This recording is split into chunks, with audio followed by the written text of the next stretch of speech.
सफल कार्यक्रम है। इन सभी कार्यकर्ताओं ने महीनों की मेहनत से इसे सफल बनाया है। मैं सभी कार्यकर्ताओं को बहुत बहुत धन्यवाद देना चाहता हूं। समय की तलवार सर पे अगर लटकी हो तो शब्द भी छिन्न हो जाते हैं। कहीं भूल ना जाऊं, इसलिए आमंत्रित कर दे रहा हूं कि 23 तारीख को आपकी समिति को और सामने बैठे जितने लोग हैं आप सभी को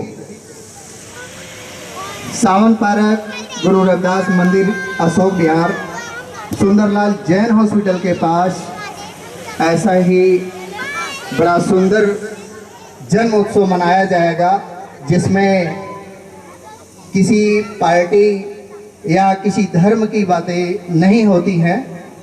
और वह कार्यक्रम कुछ इस तरह से है जिसके केंद्र बिंदु हमने रखा है अशिक्षा, गरीबी, आपसी रिश्ता, दहेज प्रथा, संगठन। तो इस तरह के बाबा साहब जी के सहारे हम इन मुद्दों पर काम करते हैं। तो सज्जनों, बाबा साहब के बारे में यदि कुछ कहा जाए तो सूर्य को दिया दिखाने के बराबर है।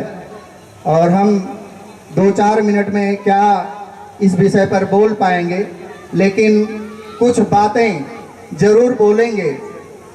जैसे कि एक किसान बंजर जमीन को उपजाऊ बनाने के लिए बहुत ही संघर्ष करता है, फिर जाकर के वो जमीन उपजाऊ हो पाती है।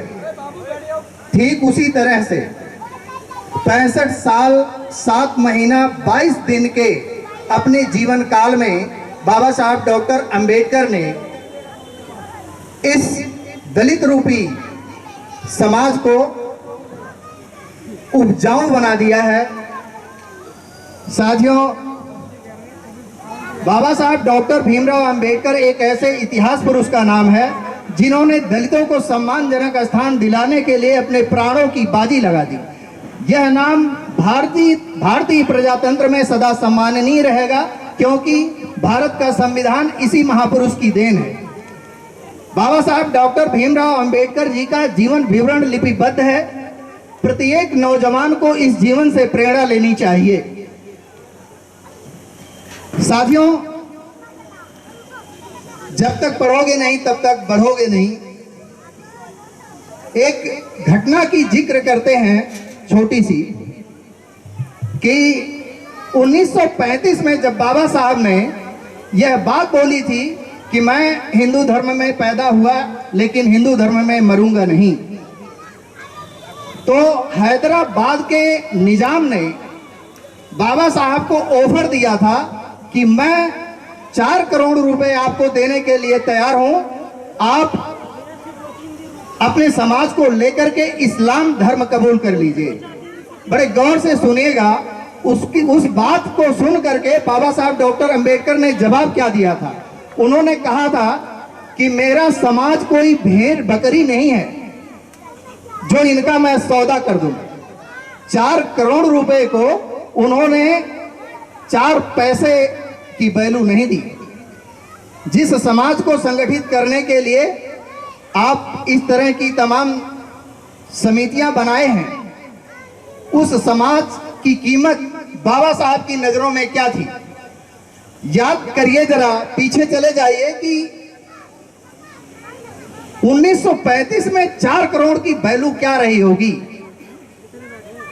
लेकिन बाबा साहब ने अपने सुख या अपने परिवार के भविष्य के लिए यह सौदा मंजूर नहीं किया और बौद्ध धर्म की ओर 1956 में 21 साल के बाद उन्होंने 1956 में बौद्ध धर्म अपनाया।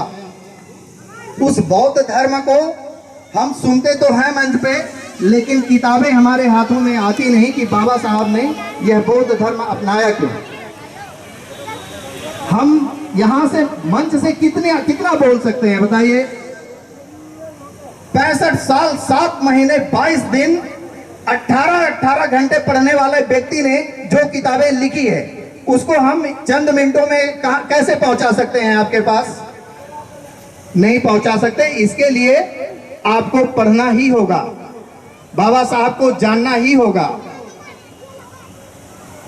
मेरा तो मानना यह है कि इस सूर्य की जरूरत हमें सर्दी में पड़ती है, तब हम भाग करके जाते हैं, और वो सर्दी हमारे लिए 4 महीने सूर्य की याद दिलाती है। लेकिन इस सूर्य की दिन हो या रात, सुबह हो या शाम, हर समय हमें याद दिलाती है। बस हमें जानने की जरूरत है।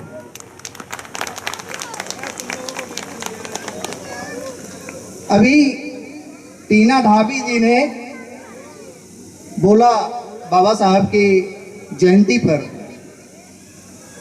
स्पष्ट शब्दों में उन्होंने कहा कि मैं आज जहां भी हूं, इसमें मेरा कुछ नहीं है, मेरे परिवार का कुछ नहीं है। अगर किसी का योगदान है तो वो है डॉक्टर भीमराव अंबेडकर। ये टीना धाबी जी के बयान थे। मैं आप सभी को, समय का तो अभाव है ही है, मैं माफी चाहता हूं, थोड़ा सा भी समय मुझे लग नहीं रहा है, इतने वक्तागण हैं। मंदिर, मस्जिद, गुरुद्वारा या चर्च, जहां भी आप जाते हैं, चाहे जैसी भी आराधना करते हैं, लेकिन जैसे ही उस दहलीज से बाहर आते हैं, वैसे ही आपकी रक्षा करने वाला आपका संविधान आपके साथ खड़ा हो जाता है। आप जैसे ही दहलीज से बाहर कदम रखते हैं, वैसे ही आपकी रक्षा के लिए आपका संविधान खड़ा हो जाता है, और वह संविधान सिर्फ और सिर्फ बाबा साहब की देन है।